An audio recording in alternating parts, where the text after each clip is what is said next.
नमस्कार दोस्तों, आप सभी का स्वागत करता हूं चैनल रणभूमि मैथ्स पे।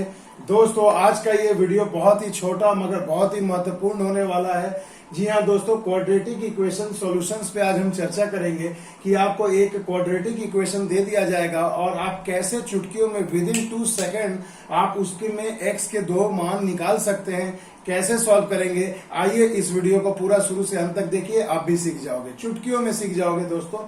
तो दोस्तों, जैसा कि आप लोग देख पा रहे हैं कि ये x square plus 5x plus 6 equal to 0 है और कहा जा रहा है कि यहाँ x के मान क्या क्या होंगे। तो मेरे बच्चों, अभी हमने बेसिक आपको बताया था एक बार क्वाड्रेटिक इक्वेशन में कि अगर मान लो एक quadratic equation ax square plus bx plus c equal to 0, ये एक स्टैंडर्ड क्वाड्रेटिक इक्वेशन होता है। तो x का मान हम कैसे निकालते हैं, तो इसे हम श्रीधर आचार्य का सूत्र भी कहते हैं। तो देखिए, हम लोग ऐसे निकालते हैं minus b plus minus root under b square minus 4ac upon 2a। तो देखो, ये हम लोग निकालते हैं। तो एक बार यहाँ पर प्लस लेते हैं तो x की एक वैल्यू आती है और एक बार माइनस लेते हैं तो x की एक और वैल्यू आती है। तो ये प्रोसेस काफी लेंथी हो जाता है मेरे बच्चों, और एग्जाम में हमारे पास इतना समय रहता नहीं है कि आप इतनी जल्दी से सॉल्व कर लो, इतना टाइम किल करने की जरूरत ही नहीं है। तो देखिए मेरे बच्चों, आज इन सब चीजों को भूल जाइए, एकदम सिंपल सा चीज बता रहा हूं, इसे अच्छे से समझना। देखो मेरे भाई, यहाँ आपको पता होगा कि एक स्टैंडर्ड क्वाड्रेटिक इक्वेशन होता है ax square plus bx plus c equal to 0। यहाँ x स्क्वायर सेम है, तो x स्क्वायर के बगल में जो होगा मान वो हो जाता है कोएफिशिएंट, जो x स्क्वायर का जो कोएफिशिएंट है वो हो जाता है a। x और x देखो सेम है, तो x के साथ में जो कोएफिशिएंट होता है वो हो जाता है b, और आखिरी वाला आपका मान हो जाता है c का। इतना तो आप सभी जानते हैं। जिन्हें नहीं पता है, मेरे प्लेलिस्ट में जाकर आप क्वाड्रेटिक इक्वेशन प्लेलिस्ट बना हुआ है द्विघात समीकरण का, वहां आप बेसिक सीख सकते हैं। मगर आज के इस वीडियो में मैं आपको वर्बली आंसर निकालने सिखाऊंगा। तो देखिए दोस्तों, ट्रिक क्या है हमारा, सबसे सिंपल सी चीज है, x के जो 2 मान हम निकालेंगे वो क्या क्या होंगे। तो सबसे पहले देखो, ये जो लास्ट में जो 6 है, इसका हम लोग क्या करते हैं, गुणज निकालते हैं या एलसीएम निकालते हैं। तो देखो, हमें पता है कि ये क्या हो जाता है, 6 को हम लोग 2 गुणा 3 लिख सकते हैं। तो देखो 2 3 6 तो हो रहे हैं मेरे भाई। और देखो लास्ट वाला जो साइन है वो प्लस है, तो वही आपको बीच में भी चाहिए, यानी यहाँ प्लस है तो आपको जोड़ करके 5 लाना है, और अगर यहाँ माइनस है तो घटा करके 5 लाना है। तो देखो आखिर के निशान को देखो, ये प्लस है तो हमें जोड़कर 5 लाना है। तो जी हाँ बच्चों, देखो 2 गुना 3 6 हो गया, गुणा करके 6 भी आ गया, और इन्हें अगर मैं जोड़ू प्लस करूँ तो 2 और 3 5 भी हो जा रहा है, यानी बिल्कुल हमारा फॉर्मूला पे सेट हो गया। अब हमें क्या करना, अब देखो, अब हमारे टेक्निक से चुटकियों में आंसर होगा। तो x का जो मान आप निकालोगे मेरे बच्चों, इसके लिए एक कंसेप्ट और है, आपको याद रखना है। आप केवल b को देखो मेरे भाई, अगर b का मान प्लस है, यानी क्वेश्चन में देखो यहाँ प्लस है ना, अगर b का मान प्लस में रहे तो आपको b और c दोनों के मान में क्या करना है दोस्तों, परिवर्तन करना है। माने b और c का दोनों का साइन जो है आपको चेंज करना है। और अगर मान लो किसी क्वेश्चन में यहाँ पर माइनस रहेगा, तो यानी b का मान जब माइनस में दिया रहेगा तो आपको केवल b के साइन को परिवर्तन करना है। b के मान नहीं, b के साइन में परिवर्तन करना है। यानी परिवर्तन का मतलब, अगर b यहाँ प्लस में दिया तो आप माइनस में लिखोगे, c अगर प्लस में है तो माइनस कर दोगे, और अगर मान लो यहाँ पर माइनस दिया हुआ है, बिल्कुल बेसिक समझा रहा हूं, अगर यहाँ b का मान शुरू में ही इक्वेशन में ही माइनस दिया है तो आपको केवल b का मान चेंज करना है। यानी बहुत कहावत मैंने कह दी, बहुत लोगों को समझ में नहीं आया होगा, चलिए मैं करके दिखाता हूं। तो देखो, सबसे पहले देखो, ये हमने निकाल लिया कि यहाँ पर फैक्टर क्या क्या होंगे, 2 और 3 होंगे। बड़े वाले को हमेशा पहले लिखना है, छोटे वाले को हमेशा बाद में लिखना है। अब देखो मेरे बच्चे, इसे करना क्या है हमें, कि सबसे पहले हमें b के साइन को देखना है। तो देखो b के साइन यहाँ पर क्या दिया भाई, प्लस। तो प्लस दिया है तो मैंने क्या फॉर्मूला बताया कि जब प्लस में रहेगा तो b और c दोनों के साइन को चेंज कर देना है। तो देखो भैया, बड़े वाले को मैंने पहले लिख दिया, छोटे वाले को मैंने कॉमा देकर बाद में लिख दिया। अब यहाँ x का मान क्या हो जाएगा, देखो प्लस है, यहाँ प्लस दिया हुआ है, यानी b और c के मान को चेंज करना है। तो देखो b पहले प्लस था तो आप यहाँ माइनस लगा दोगे, और फिर देखो c के मान को भी चेंज करना है, साइन को, यानी c यहाँ प्लस था तो यहाँ माइनस हो जाएगा। तो मेरे भाई ये आपका आंसर हो गया। आई बात समझ में मेरे बच्चों? देखो बहुत भी इजी कंसेप्ट है, वर्बली अब आप इसे आंख से देख करके आंसर कर सकते हैं। आइए अब मैं धुआंधार आपको क्वेश्चन कराता हूं, क्वेश्चन करते जाइए और सीखते जाइए। अब देखिए दोस्तों, क्वेश्चन स्क्रीन पर आपके सामने है। यहां पर आपको x का मान निकालना है, सॉल्यूशन निकालना है इस क्वाड्रेटिक इक्वेशन का।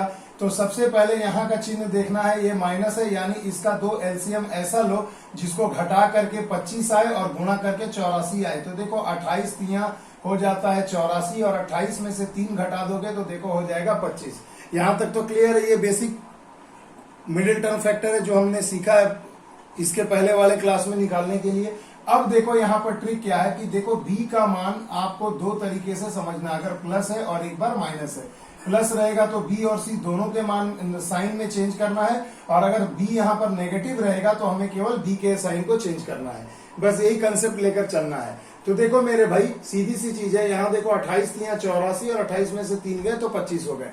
क्लियर? यानी एक आंसर आपका 28 होगा और एक आंसर आपका 3 होगा। अब साइन इसका क्या होगा मेरे भाई? तो ये देखो b का साइन क्या है? पॉजिटिव है, यानी पॉजिटिव दिया है तो b और c के साइन दोनों को आपको चेंज करना है। यानी देखो b पहले प्लस था तो आप यहाँ माइनस लगा दोगे, और ये देखो माइनस था तो आप यहाँ पर प्लस लगा दोगे। बस खत्म, दैट्स इट। यही हो गया आपका आंसर। x का मान एक बार -28 होगा और एक बार +3 होगा। आओ दूसरे क्वेश्चन को देख लेते हैं। बस हो गया बच्चों, ट्रिक काम खत्म। अब देखो धुआंधार उड़ाते जाओ। तो सबसे पहले देखो यहाँ प्लस है, यानी हमें क्या यहाँ पर जोड़ करके 26 लाना है।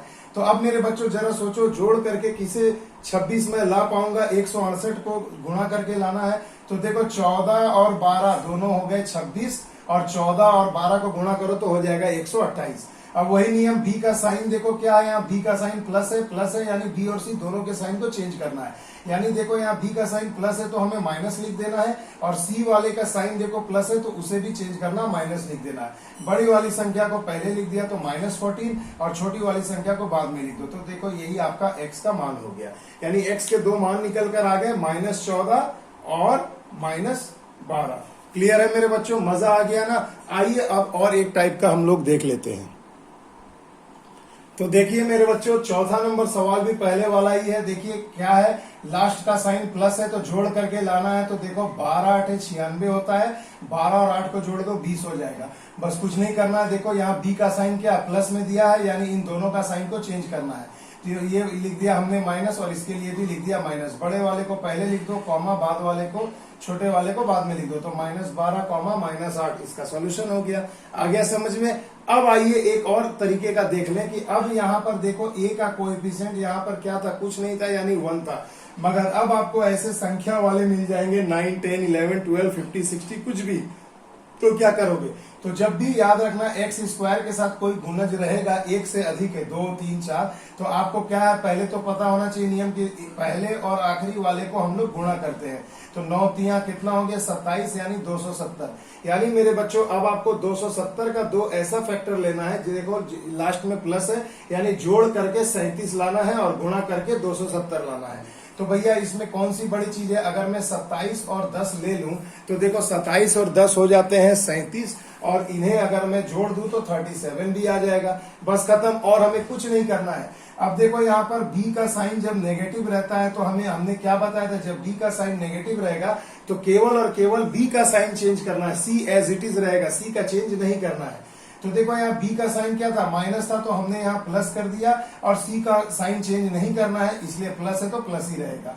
अब देखो बड़े वाले को पहले लिख दिया 27 और छोटे वाले को बाद में लिख दिया, काम खत्म, ये आंसर हो जाता। मगर एक चीज इसमें और गौर करना कि जब यहाँ पर आपको एक्स स्क्वायर के साथ कोई कोएफिशिएंट रहेगा ना, तो अगर देखो कुछ नहीं रहता, पहले वाले क्वेश्चन की तरह कुछ नहीं रहता, तो यही आपका आंसर हो जाता। मगर अब देखो यहाँ पर 9 दिया हुआ है, तो आपको क्या करना, लास्ट में दोनों ही मान में ना सिर्फ उसे 9 से डिवाइड कर देना है, और बीच में कॉमा लगा दो, हो गया सॉल्यूशन। देखो 9 तिया 27, ये नहीं कटेगा तो आंसर हो गया +3, +10/9। तो देखो ये आपका आंसर हो गया। आई बात समझ में? अब बच्चों इसे समझने में जितना ज्यादा टाइम लगाना है लगा दो, सीख लो, वीडियो को पॉज करके आराम से देखो, क्योंकि मेरे भाई ये एक बार सीख जाओगे तो कोई जरूरी नहीं कि यही मैथ आए, मगर जहां जहां मिडिल टर्म फैक्टर आएगा, द्विघात समीकरण आएगा, 2-2 सेकंड में ये इस तरीके से इन सब की वैल्यू आप वर्बली निकाल लोगे, तो एग्जाम में आपकी स्पीड बुलेट ट्रेन से भी ज्यादा तेज हो जाएगी। आओ 2 क्वेश्चन और है, उसे भी कर लेते हैं। तो देखिए दोस्तों, फिर वैसा ही क्वेश्चन है। एक्स स्क्वायर का जो कोएफिशिएंट है वो आपको यहाँ पर 3 दिया गया है, यहाँ पे 12 दिया गया है। बस आओ जल्दी जल्दी सॉल्व करते हैं। तो 3 को 30 से गुणा करो, कितना हो जाएगा 90। दो ऐसी संख्या सोचो जिसे जोड़ करके 19 आए और गुणा करके 90 आए, तो कितना हो जाएगा मेरे बच्चों 10 9 90, 10 और 9 19। कितना इजी है। तो चलिए अब बी का केवल साइन देखो माइनस है, यानी केवल हमें बी का साइन चेंज करना है, सी का नहीं करना है। तो जब भी, और अगर यहाँ प्लस रहेगा तो दोनों का साइन को चेंज करना है, बस यही तो कंसेप्ट है। तो देखो मेरे भाई माइनस है तो केवल बी का साइन चेंज कर दिया, यानी माइनस था तो प्लस कर दिया, और यहाँ प्लस है तो प्लस ही रहने दो, क्योंकि सी का साइन चेंज नहीं करना। बीच में लगा दो कॉमा, और बड़े वाले को पहले लिख दो, छोटे वाले को बाद में लिख दो। और स्टेप एक इसमें बढ़ गया है कि अगर यहाँ पर 3 है, 4 है, 5 है, कुछ भी है, उससे यहाँ पर डिवाइड कर दो। तो बस 3 3 9, तो देखो आंसर क्या हो गया, +10/3, 3। ये आपका आंसर हो गया। देखो कितनी चुटकियों में सॉल्व हो गया। आ गया ना समझ में। आइए अगले क्वेश्चन को देख लेते हैं।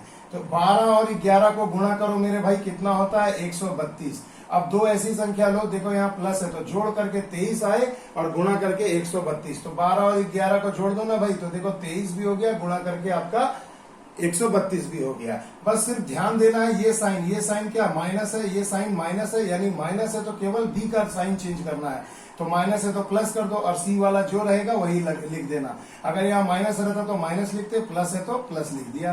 बीच में लगा दो कॉमा, बड़े वाले को पहले, छोटे वाले को बाद में। और अब जो है एक्स स्क्वायर का जो कोएफिशिएंट है उससे दोनों तरफ आपको डिवाइड कर देना है। बस हो गया चुटकियों में सॉल्व। ये हो गया +1, +11/12। तो ये देखो, ये इसके दो सॉल्यूशंस आ गए। अब देखो भैया कितनी चुटकी में सॉल्व कर लिया। आई होप आपको मजा आया होगा दोस्तों आज के इस वीडियो में। चलिए मिलते हैं अगले वीडियो में नए ट्रिक, नए लॉजिक, नए कंसेप्ट के साथ। तब तक के लिए दोस्तों जय हिंद, जय भारत।